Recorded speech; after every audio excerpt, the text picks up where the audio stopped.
नमस्कार, जय श्री कृष्णा, जय श्री राधे। स्वागत है आप सभी का आपके अपने चैनल कुंडली शास्त्र में। मैं हूं आपका साथी एस्ट्रोलॉजर रतन सिंह।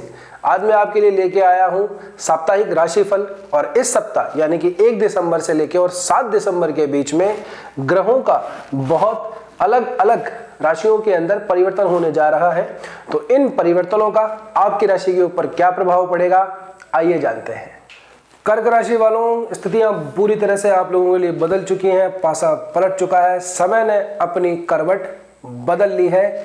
आप लोगों के लिए इतने दिनों से जो बहुत बढ़िया समय चल रहा था, अब उसके अंदर काफी परिवर्तन आने वाला है। गुरु महाराज 5 दिसंबर को आपकी राशि को छोड़ करके जा रहे हैं।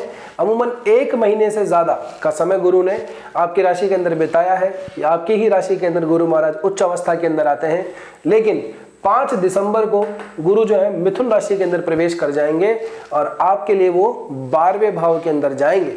तो 5 दिसंबर तक का तो समय फिर भी सब कुछ ठीक है, लेकिन उसके बाद में स्थितियां बदलने वाली हैं।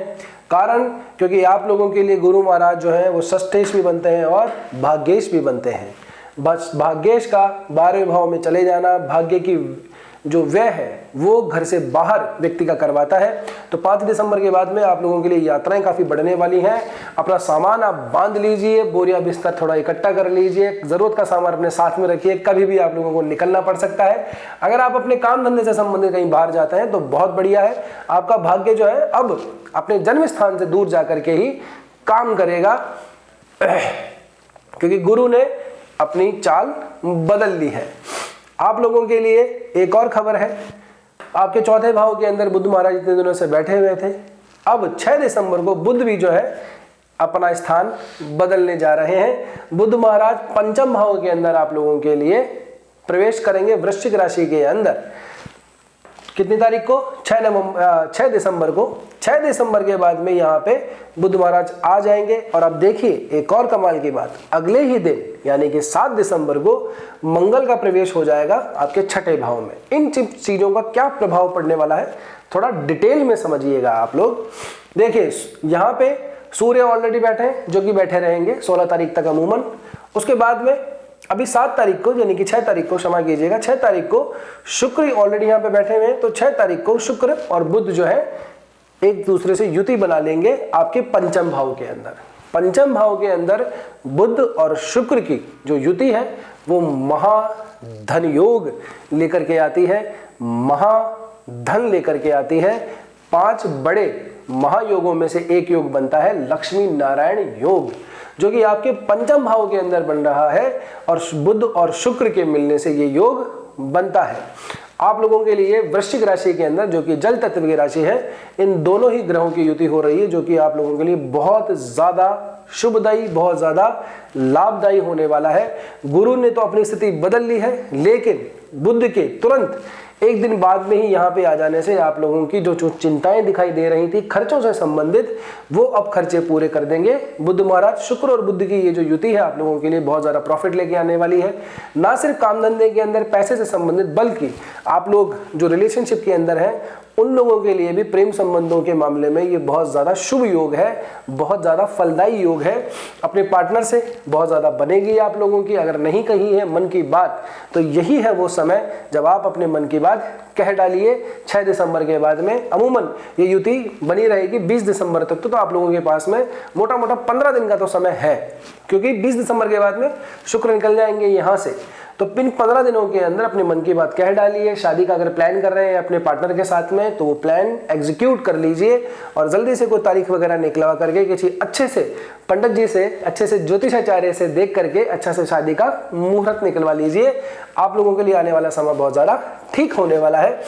7 तारीख को मंगल यहाँ पे गोचर कर जाएंगे आपके 6ठे भाव के अंदर। इसका प्रभाव जो है इतना ज्यादा सकारात्मक आप लोगों को नहीं मिलेगा। इसके बारे में हम चर्चा अगले सप्ताह वाली वीडियो के अंदर करेंगे, क्योंकि ये 7 दिसंबर को गोचर करेंगे।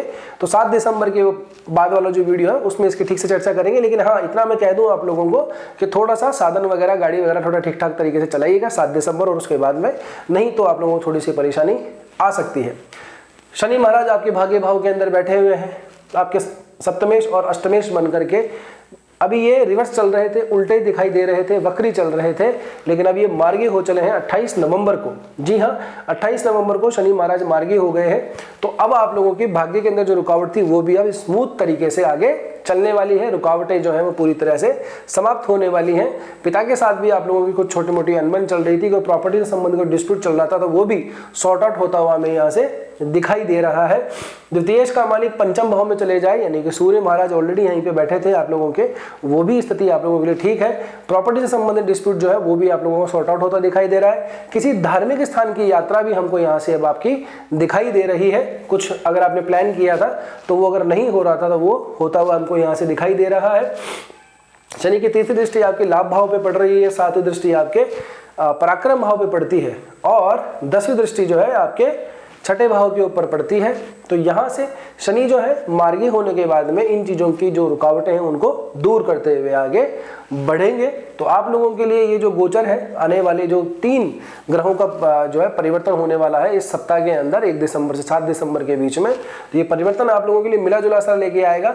हाँ, इतना जरूर मैं कह दूं कि 5 दिसंबर के बाद में गुरु का यहाँ पे चले जाना आप लोगों के लिए अनावश्यक खर्चे बढ़ा देगा, अनावश्यक यात्राएं आप लोगों की बढ़ा देगा, लेकिन कोई चिंता वाली बात नहीं है। क्यों? क्योंकि इस खर्चों की भरपूर्ति करने के लिए बुध महाराज अगले ही दिन आ जाएंगे।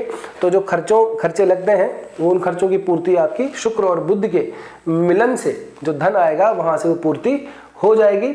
हाँ, व्यापार से संबंधित कोई खर्चा करें तो ज़्यादा बेटर है। यात्राओं पे जाने का हो तो जाइए, बिल्कुल जाइए, कोई समस्या वाली बात नहीं है। घूम आइए, घूम लिए, फिरिए। कोई काम भी अगर आपका वहाँ पे बनता है तो काम भी करिए। अपने प्लान को, अपने ट्रैवल प्लान को इस तरह से बनाइएगा कि आप लोगों का कोई काम से संबंधित, कोई काम धंधे से संबंधित, आपके व्यापार से संबंधित अगर कोई काम है तो वो भी हो जाए, और आप लोगों की हंसी खुशी जो ट्रैवल है वो भी पूरी तरह से हो जाए। बात करें आप लोगों के लिए तो आपके देखिए क्या है कि चंद्रमा जो है अभी नवम भाव के अंदर चल रहे हैं, उसके बाद में चंद्रमा आपके कर्म भाव पे जाएंगे, लाभ भाव पे जाएंगे, और फिर गुरु से जाके मिलेंगे। जी हाँ, गुरु और चंद्रमा की युति बहुत शुभ मानी जाती है। लेकिन ये जो भाव है, ये भाव पड़ेगा आपका 12वां भाव। 12वें भाव के स्वामी की स्थिति केंद्र में है, उसके बाद त्रिकोण में आ जाएगी। तो आप लोगों के लिए अमूमन ये जो स्थिति है वो लाभदायी ही रहेगी। इसलिए मैं कह रहा हूँ कि व्यापार से संबंधित अगर यात्रा करें तो बहुत ज़्यादा शुभदायी होगी। अगर वैसे भी कैजुअल ही अगर कोई प्लान कर रहे हैं तो उसके अंदर अपने काम धंधे से संबंधित कोई चीज़ को ऐड जरूर कर लेना। कहीं विजिट करनी हो, किसी से बात करनी हो, कुछ भी XYZ अपने काम से संबंधित जो चीज़ें आप ज़्यादा बेहतर समझते हैं तो वो चीज़ ज़रूर प्लान करिएगा। आप लोगों को डबल मुनाफा होगा। ठीक है, बात करते हैं आप लोगों के लिए किसी अच्छी सी रेमेडी की। तो वही बात मैं कहता हूँ कि रेमेडी को कोई बार बार अलग अलग करने की आवश्यकता नहीं है। जो पहले बताइए उसी को करते रहिए। जो नए व्यूअर्स हैं उनको मैं बता देता हूँ, आप लोगों को ज़्यादा कुछ भी नहीं करना है, क्योंकि चंद्रमा की राशि है, आप लोगों को थोड़ा जो दिमाग संतुलन में रहता नहीं है, मूड स्विंग्स बहुत ज़्यादा होते हैं। आप लोग जो है एक स्टैंड नहीं ले पाते हैं। आप लोगों के साथ में थोड़ी सी प्रॉब्लम ये रहती है। गुरु का अब तक यहीं पे बना हुआ था तो गुरु ने फिर भी थोड़ी सी स्थिति को बना के रखा, लेकिन गुरु का अब यहाँ से स्थान बदल चुका होगा 5 तारीख के बाद में। तो आपको अमूमन जो है मूड स्विंग्स काफ़ी ज़्यादा फिर से बढ़ने वाले हैं। तो आप बस, मैं पहले भी बता चुका, कुछ नहीं करना। जो करते हैं उनको बहुत बहुत धन्यवाद, जिन्होंने नहीं करते हैं वो शुरू कर दीजिए। सुबह उठिए जल्दी, स्नान आदि करके और शिव जी के ऊपर जल चढ़ाना प्रारंभ कर दीजिए।